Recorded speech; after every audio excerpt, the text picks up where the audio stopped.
बच्चे की कस्टडी के हवाले से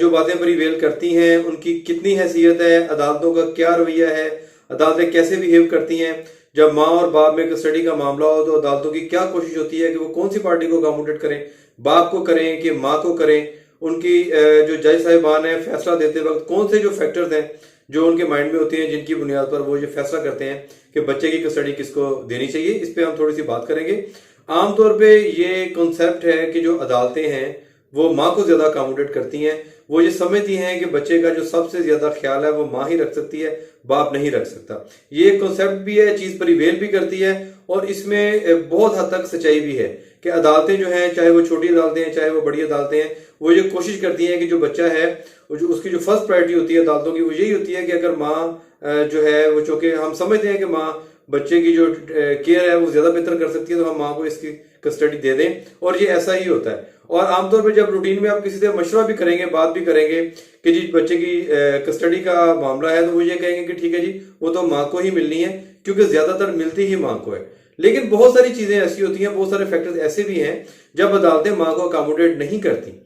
उनकी तब ये कोशिश होती है कि जो बच्चे की कस्टडी है ये बाप को दे दी जाए और माँ के पास से ले ली जाए। वो कौन से अवामल हैं, वो कौन से फैक्टर्स हैं, उसकी वो क्या रीजनिंग है जो अदालतें देती हैं, उसके बारे में आज हम ये थोड़ा सा डिस्कस करेंगे। सबसे पहली बात तो ये है कि केस का फैसला होने जा रहा है। जो बाप है माँ है उनके दरमियान में ये रिफ्ट क्रिएट हो चुका है। वो बाप कह रहा है कि बच्चे की कस्टडी जो है वो आप मुझे दें, माँ कह रही है कस्टडी आप मुझे दें। तो कोर्ट के सामने ये मामला है, तो दोनों के जो वकील हजरात हैं वो अपने अपने आर्गूमेंट देते हैं। वो बताते हैं कि ये जी कैसे कैसे बाप के पास फायदा है, दूसरा कहता है जी कैसे माँ के पास फायदा है। तो ये चीजें जो हैं वो कोर्ट को बताते हैं। अब यहाँ पर ये आप एक बात माइंड में रख लें कि अदालतों की ये कोशिश नहीं होती कि वो स्पेसिफिकली माँ को ही अकोमोडेट करें या बाप को ही अकोमोडेट करें। उनके माइंड में जो होता है, उनका जो जुडिशियल माइंड होता है वो ये होता है कि वेलफेयर ऑफ माइनर जो है वो कहाँ पे मतलब उसको उसका ख्याल रखा जा रहा है,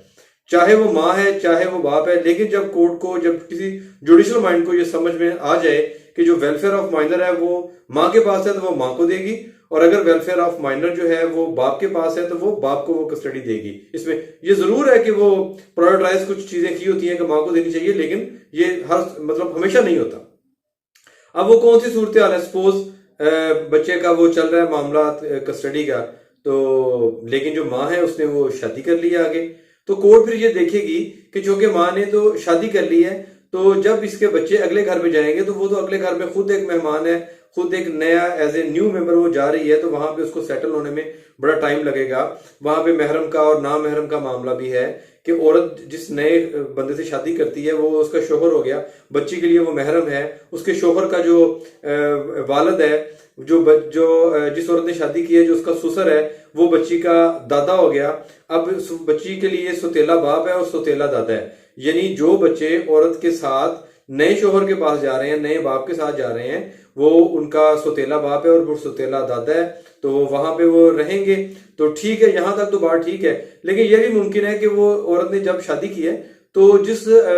मर्द के वो घर वो जा रही है तो वहां पे जॉइंट फैमिली सिस्टम हो, वहां पर उसके उस शोहर के बाकी फैमिली मेंबर भी रहते हो, उसके भाई भी रहते हो, उसकी बहनें भी रहती हैं, उनके बच्चे भी रहते हो। तो उनके लिए जो बच्चे हैं जो माँ के साथ गए हैं उनके लिए वो रिश्ते नामहरम है। तो कोर्ट भी इस चीज को भी ऑब्जर्व करती है कि ये जो रिश्ते हैं यहाँ पर मैनेज करना उस औरत के लिए मुश्किल होगा क्योंकि इसकी खुद नई शादी हुई है और जो बच्चे हैं इसके साथ गए हैं इसकी कस्टडी है, इससे ले लेनी चाहिए। और फिर वो ऑब्जर्व करते हैं कि बाप का स्टेटस क्या है, तो फिर वो ये कहते हैं कि ये बाप को दे देनी चाहिए क्योंकि ये महरम और ना महरम का जो मामला है या बाकी जो चीजें हैं वो फिर मुस्तकबिल में वो चीजों को ज्यादा कॉम्प्लिकेटेड कर देती हैं, जिसका बाद में उसको सेटल डाउन करना फिर मुश्किल हो जाता है। तो एक तो ये फैक्टर है। दूसरा ये है कि अगर कोई खातून है वो मेंटली रिटार्डेड है, उसमें कुछ ऐसे साइकोलॉजिकल इश्यूज हैं और ये बात कोर्ट में साबित भी हो जाती है कि वो बच्चे की जो केयर है वो नहीं कर सकती, तो फिर भी कोर्ट ये प्रेफर करती है कि बच्चे जो हैं वो बाप को चले जाएं। उसके अलावा ये है कि अगर अदालत में ये साबित हो जाता है कि वो जो खातून है जो बच्चों की कस्टडी लेना चाहती है लेकिन उसका जो चाल चलन जो है वो ठीक नहीं है, उसका जो मामला है वो कुछ इस तरह के हैं कि वो बच्चों के लिए स्पेसिफिकली बच्चों के लिए बेहतर नहीं है, तो तब भी कोर्ट जो है वो कोशिश करती है कि वो बाप के पास चले जाए। माँ जो है बच्चों की केयर नहीं करती, 2-4-5 साल हो गए हैं बच्चों को, कुछ अरसा हो गया है, लेकिन वो जो माँ है उसको पढ़ा भी नहीं रही, उनका ख्याल भी नहीं रख रही। बच्चे बीमार हैं तो बीमार हैं, स्कूल भी नहीं जा रहे, बच्ची माँ ने उनको काम पे डाल दिया है, वो चाइल्ड लेबर कर रहे हैं और कुछ इस तरह के मामला कर रहे हैं। जबकि बाप जो है वो उन बच्चों की जो केयर है वो बेहतर तरीके के साथ कर सकता है, तभी माँ से वो कस्टडी लेके बाप को दी जा सकती है। जो बाप खर्चा दे रहा है बच्चों को लेकिन माँ उनको मिलने नहीं दे रही, वो उसकी जॉब की नेचर ऐसी है कि वो बच्चों को साथ ले जाती है, बैरून मुल्क शिफ्ट हो जाती है, खर्चा तो वो ले रही है, खर्चे का दावा भी किया, लेकिन जो बाप है उनको मिलने नहीं दे रही अपने बच्चों के साथ। तो तब भी वो बाप कहता है कि मेरा ये राइट है कि जो मेरे बच्चों को मेरी शफकत से महरूम ना किया जाए, और मैं अगर खर्चा देने की हद तक बाप हूं तो मिलने की हद तक भी तो बाप हूं ना, तो मुझे मुलाकात जो है बच्चों के साथ वो जरूरी है, बच्चों को मेरे जेरे साया भी रहना चाहिए। तो ऐसी जो सूरत हाल है उसमें भी फिर उसकी कोशिश होती है अदालत की, अगर वो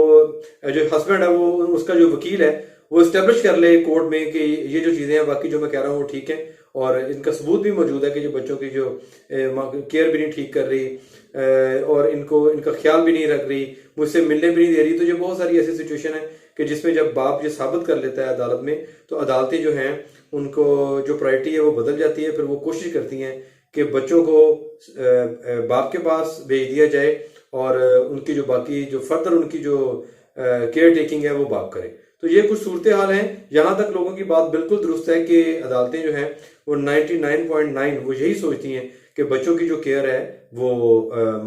माँ ही बेहतर कर सकती है, और ऐसा है भी तो वो माँ को ही देती है। लेकिन ये 2 4 5 जो मैंने आपको सूरत हाल बताई है सिचुएशन, इसमें समटाइम ये भी होता है कि अदालतें जो हैं वो फिर वेलफेयर ऑफ माइनर को मद्देनजर रखती हैं, फिर वो ये भी भूल जाती हैं कि माँ कौन है, और ये भी भूल जाती हैं कि बाप कौन है। फिर वो ये देखती हैं कि ये जो बच्चा है, ये जो माइनर है, इसकी जो वेलफेयर है वो माँ के पास है या बाप के पास है, और अगर बाप एस्टेब्लिश कर ले अदालत में कि उसकी जो वेलफेयर है वो मेरे पास है, तो अदालतें जो है फिर वो कस्टडी जो है वो बाप को दे देती हैं। ये कोई हार्ड एंड फास्ट रूल नहीं है कि बच्चों की कस्टडी जो है वो हमेशा ही माँ को मिलनी है। मेरा ख्याल है कि इस छोटी सी वीडियो के साथ आपको जो है एक छोटा सा जो कॉन्सेप्ट है वो क्लियर हो चुका होगा कि कस्टडी के बारे में जो अदालतों का पॉइंट ऑफ व्यू क्या होता है। Thank you very much.